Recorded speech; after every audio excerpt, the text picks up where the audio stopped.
Alrighty, so at least you're aware of the Ken Poston case. You've been down to the Springs. I wouldn't say I'm aware. No. I I'm just not. know Like I you said, got I'm an not. issue with him. I'm trying to build some background a little bit for the channel. I'm not trying to paint you out.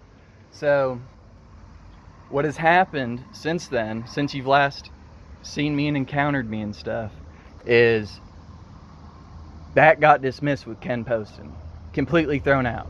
And what ended up happening that got that dismissed was Jeff, my grandfather down there, who's at the Springs with me. That's how it ended up. And after us being together for 9 years and me being 18 years old and him literally pouring everything into me to get me to try and produce a business, and with the dump truck and backhoe and trying to get the spring open with Bill Brock, if you have any recollection with that, maybe not. So with Carolyn Towns trying to buy up all Graysville, and with Bill and Dottie and being a part of the mayor, the township, being part of the township with Bill and Dottie, who was Jeff's brother-in-law from his wife, right? I apologize, this is a lot. I ended up having to do research on Ken Poston into the Tri-State Cemetery scandal, into his voter election fraud, M6II M3 of Russia. That's a legitimate government document. I'm not messing with you. And that's how Major E. Taylor Greene came out with the Ukraine audit whistleblower. So what I have to, just to speed it up, the 7 of the officers, Josh, Landon, our Spanish, he's a good friend. He's like, I'm sorry. But anyway, the cops came to the property high on drugs, removed me from the property, no warrant, and Jeff is on footage saying the cops are hurting me, they won't let me out of here, except Mike Moffitt, and then he buys the property, everything gets thrown through court illegally. Literally, I'm not fabricating a story to you. All of my charges are dismissed, period. From me yelling at Ken Poston and allegedly having a gun. Remember, I got allegedly had a gun on Ken Poston, and so my bringing up all this information, and I'm dead serious about them being high on drugs. Like, what can we, as an officer, what do you see in that? Like, for me, I just see that what I've been trying to do is get information out here to people, letting you know, I mean, that shit's not safe for you. If another officer's doing something that's compromising your safety because they're getting substance from bus and stuff, which, that compromises you guys. I just spoke to an officer like literally an hour and a half, 2 hours earlier, because he was sitting on the side of the road, and we talked. And like I said, the bank made a last minute will while he's 80.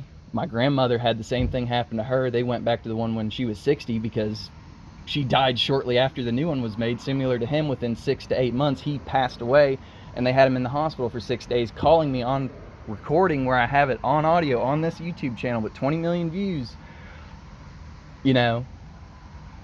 So, like, I've literally faced a criminal operation inside the dang court system here. And if anything, I just want to let you know that,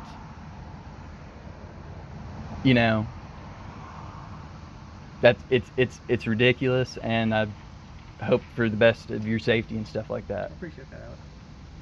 Sorry you've had problems with your grandfather's situation. I wasn't aware of anything like that. Right. And what's up with Stockard? Like, where's James Stockard? He's still working there. Did his goatee turn white and stuff? I think it's salt and pepper. Did he lose some weight? Not that I don't know. He's always been about the size he is. I need to talk to him again, because he was... He's still there. He's Monday through Friday. He's the captain over Uniform Patrol Division. Okay, I love Stockard too. I mean, he's a good guy. He's there with the situation, and like I said, it's literally the Tri-State Cemetery scandal is where they found 350 bodies, and the reason they found it is because wild animals were taking people's arms and stuff into their yard. That's all documented, like straight pulls up immediately on Wikipedia. Tri-State Cemetery scandal. then there's just a lot of stuff, man, and I don't want to take up your time all day. Yeah, I get it. But it's definitely worth knowing about. And I mean, if you just start looking into it, it's absolutely insane. Like, Ken Poston speaks 5 to 7 languages. His kids are from Kazakhstan.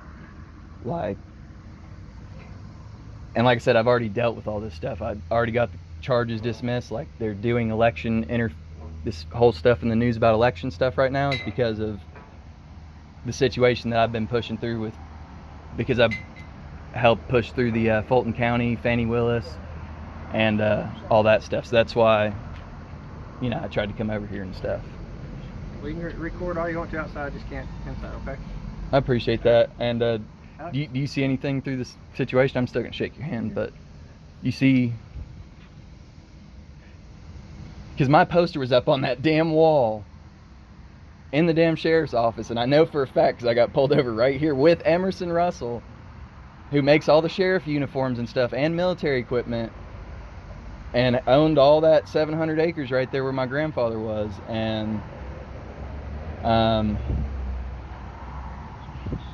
was straight up told, oh, you look familiar. It's because your face is on the poster in our sheriff's office because you're labeled as a terrorist for allegedly pulling a gun on Ken Poston. And then Larry Stagg sat there and acted like blah, blah, blah. Like, literally, we have text that proves that this is falsified because we have a video that shows that what was said and what happened was totally different. Already? Yes. All right, Alex, I got to escort them elsewhere. It was nice talking to you. Okay. Have a good night, okay? All right.